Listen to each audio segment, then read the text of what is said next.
Hello everyone, my name is Maxim. Today I would like to read 3 poems by Rudyard Kipling. The poems are called The Gods of the Copybook Headings, If, and When Earth's Last Picture is Painted. I'll begin with The Gods of the Copybook Headings. This poem was written in 1919, and the gods of the copybook headings refer to eternal truths that may be uncomfortable to accept or not pleasant, but nonetheless ought to be accepted if we are to succeed in life and make sure that our actions actually correspond to reality. So the reason it's called the gods of the copybook headings is because in the 19th century, British school children were given copybooks, which is basically a book with blank pages, except for at the very top of each page there would be a wise phrase of some kind, like a short moral lesson. And the students had to just copy this out, so they would practice their handwriting, but it would also impart some kind of moral wisdom. So those are the gods of the copybook headings. So that is the eternal truths that ought to be accepted. There are also the gods of the marketplace, which Kipling refers to, and those are the pleasant beliefs, the convenient beliefs, but false beliefs. And this poem is very close to my heart as a philosopher because it speaks to the crucial significance of believing in truths, however difficult or uncomfortable they may be, because in the long run, if you hold on to the pleasant notions, they change all the time and they will corrupt you and lead to your destruction. So now I'll read the poem, The Gods of the Copybook Headings. As I pass through my incarnations in every age and race, I make my proper prostrations to the gods of the marketplace. Peering through reverent fingers, I watch them flourish and fall, and the gods of the copybook headings, I notice, outlast them all. We were living in trees when they met us. They showed us each in turn that water would certainly wet us, as fire would certainly burn. But we found them lacking in uplift, vision, and breadth of mind.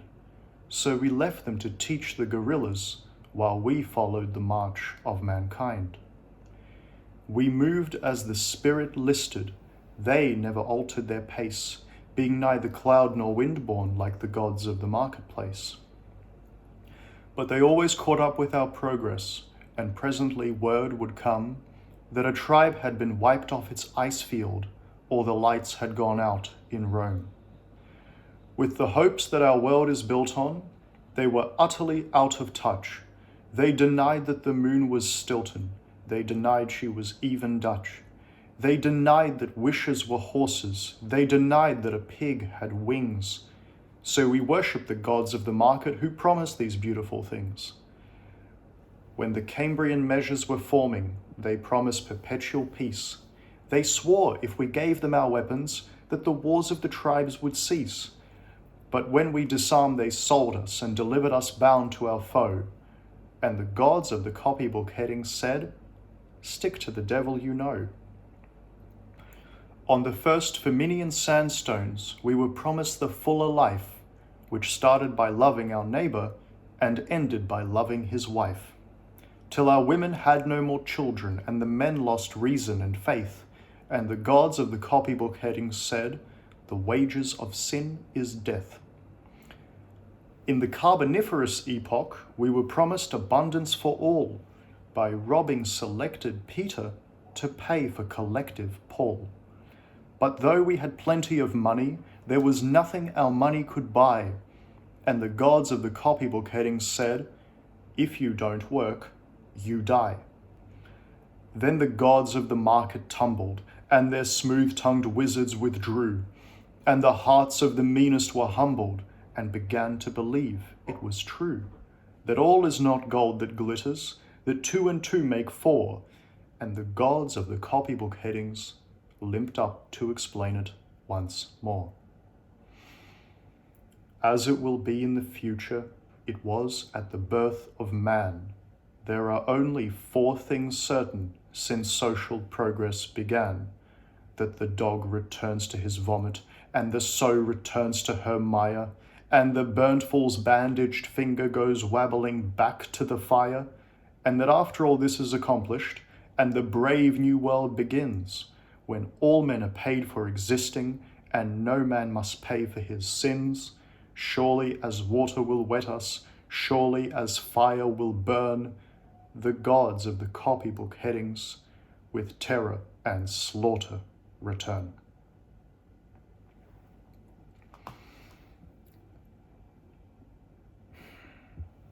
There's a lot to analyze about that poem and a lot to think about.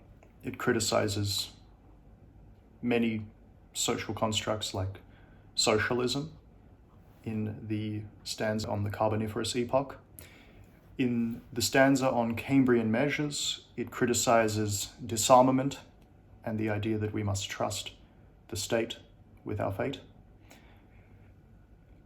And of course, it speaks more broadly to the destructive consequences of believing convenient statements rather than inconvenient truths.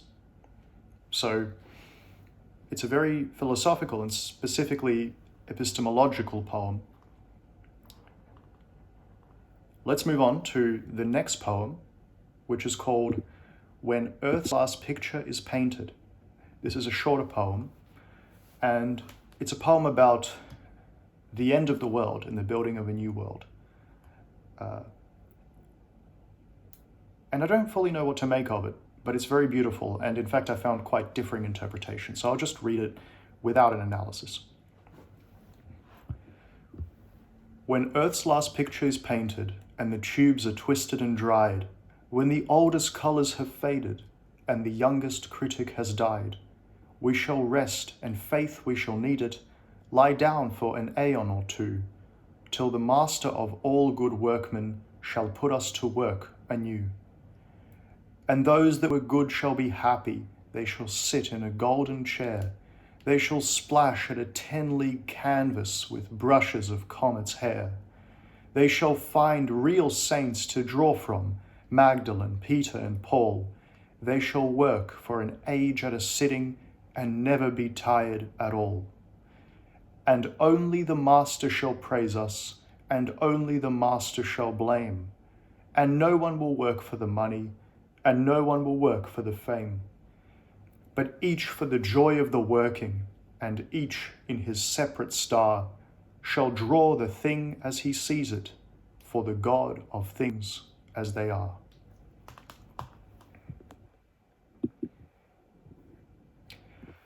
Finally, I will read Kipling's most famous poem. It's called If. It's a very moral poem. If you can keep your head when all about you are losing theirs and blaming it on you. If you can trust yourself when all men doubt you, but make allowance for their doubting too. If you can wait and not be tired by waiting, or being lied about, don't deal in lies, or being hated, don't give way to hating, and yet don't look too good, nor talk too wise. If you can dream and not make dreams your master, if you can think and not make thoughts your aim, if you can meet with triumph and disaster and treat those two impostors just the same, if you can bear to hear the truth you've spoken, twisted by knaves to make a trap for fools, or watch the things you gave your life to broken, and stoop and build them up with worn-out tools. If you can make one heap of all your winnings and risk it on one turn of pitch and toss, and lose and start again at your beginnings, and never breathe a word about your loss. If you can force your heart and nerve and sinew to serve your turn long after they are gone, and so hold on when there is nothing in you except the will which says to them, hold on. If you can talk with crowds and keep your virtue, or walk with kings nor lose the common touch, if neither foes nor loving friends can hurt you, if all men count with you, but none too much. If you can fill the unforgiving minute with 60 seconds worth of distance run, yours is the earth and everything that's in it. And, which is more, you'll be a man, my son. Thank you very much for listening to these 3 poems by Rudyard Kipling. I hope you enjoyed.